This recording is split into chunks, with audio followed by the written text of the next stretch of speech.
Pai do Senhor, meus irmãos, curiosidade bíblica de hoje, nós vamos falar sobre a mudança do nome de Saulo para Paulo. Nós vamos ver relatado na palavra de Deus algumas vezes em que pessoas tiveram seu nome mudados por Deus ou por certas ocasiões. Nós vemos isso acontecer com Sarai para Sara, com Abrão para Abraão, mas isso não aconteceu no caso de Saulo para Paulo. E nós vamos ver isso relatado no livro de Atos dos Apóstolos, capítulo número 13, o versículo de número 2, dizendo assim: E servindo eles ao Senhor e jejuando, disse o Espírito Santo: Apartai-me a Barnabé e a Saulo para a obra que eu vos tenho chamado. E o versículo de número 9, no mesmo capítulo 13, vai dizer: Todavia Saulo, que também se chama Paulo, cheio do Espírito Santo e fixando os olhos nele, disse...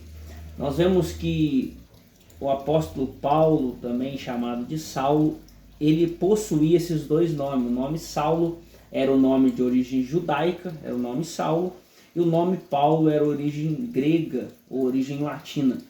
Como o ministério de Paulo foi mais direcionado aos gentios, porque Deus havia escolhido e chamado ele para que fosse o pregador dos gentios, a partir do capítulo 13, o próprio escritor Lucas começa a chamar então ele de Paulo, não mais de Saulo. Nós vamos ver isso no versículo de número 13 do mesmo capítulo. E partindo de Pafos, Paulo e os que estavam com ele chegaram a Perge da Panfilha.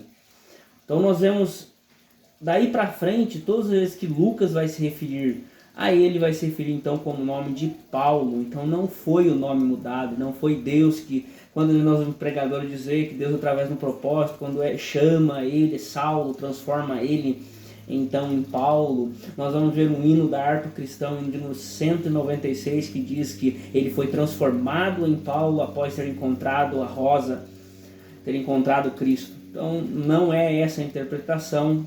O nome dele, ele possui os dois nomes. Ele, depois do chamado, quando ele inicia suas viagens missionárias, ele então vai começar a utilizar o nome Paulo, porque era o nome de mais aceitação no meio dos gentios, aonde ele teria o seu ministério mais difundido. Então fique com essa curiosidade bíblica e que Deus abençoe a sua vida em nome de Jesus.